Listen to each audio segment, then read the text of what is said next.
मनुष्य पूरे जीवन या तो संसार में उलझा रहता है या फिर आत्मा परमात्मा की बातों में लग जाता है। ये दो ही आयाम हैं मनुष्य के जीवन के। और कभी कभी लगता है कि संसार और परमात्मा दोनों अलग अलग आयाम हैं जीवन के। व्यक्ति कहता है अभी तो हम संसार में उलझे हुए हैं, संसार से मुक्ति मिले तब परमात्मा में ध्यान लगाएंगे, तब परमात्मा की सोचेंगे, तब परमात्मा की बात करेंगे। लेकिन मैं आपसे कहना चाहता हूँ बहुत महत्वपूर्ण सत्य, आपका जीवन दो आयामों में है, एक तो शरीर और दूसरा आत्मा।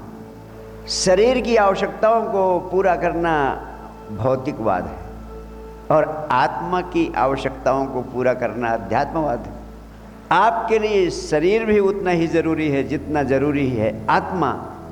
तो आपके लिए शरीर की आवश्यकताओं को पूरा करना भी उतना ही जरूरी है जितना जरूरी है आत्मा की आवश्यकताओं को पूरा करना।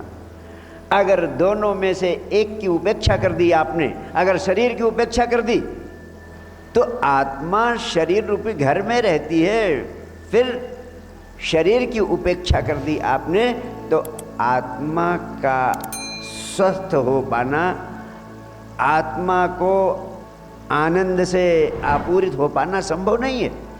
मैं तो यहाँ तक कहूँगा कि अगर शरीर की उपेक्षा कर दी आपने तो आत्मा की उपेक्षा हो गई। और आत्मा की उपेक्षा कर दी आपने, जब आत्मा का ही ध्यान नहीं दिया आपने तो शरीर तो मुर्दा पड़ा रहेगा आत्मा के बिना, वो भी एकांगी जीवन होगा, उसमें भी आप आधा जिंदा आधा मुर्दा ऐसी स्थिति में होंगे। इसलिए स्वस्थ व्यक्ति वही है जो शरीर और आत्मा दोनों को एक ही समझे। दोनों एक ही अस्तित्व के दो छोर हैं, एक ही वस्तु के दो छोर हैं। जो सूक्ष्म रूप है वह है आत्मा।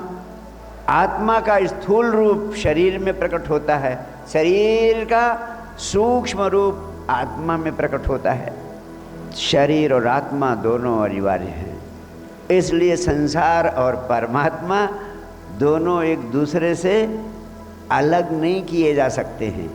वास्तव में परमात्मा कोई व्यक्तिवाची इकाई नहीं है, परमात्मा व्यक्ति नहीं शक्ति है। और वह शक्ति अपने को इस अस्तित्व के रूप में, संसार के रूप में प्रकट किए है। जैसे नर्तक को नृत्य से अलग नहीं किया जा सकता, ऐसे ही ये संसार परमात्मा का नृत्य है।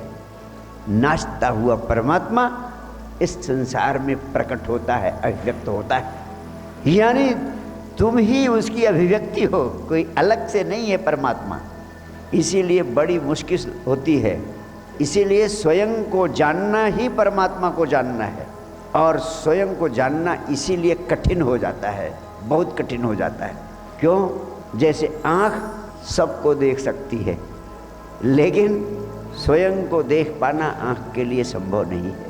दूसरे को देख लेना तो संभव है, दूसरे को जान लेना तो संभव है, दूसरे को समझ लेना तो संभव है, लेकिन स्वयं को देख लेना, स्वयं को जान लेना, स्वयं की प्रतीति कर लेना आसान नहीं है, बहुत कठिन है। अगर तुमको लगता है कि तुमने परमात्मा को जान लिया है, तब निश्चित रूप से तुम भूल में हो, क्योंकि परमात्मा इतना विराट है, उसका स्वरूप अनंत है।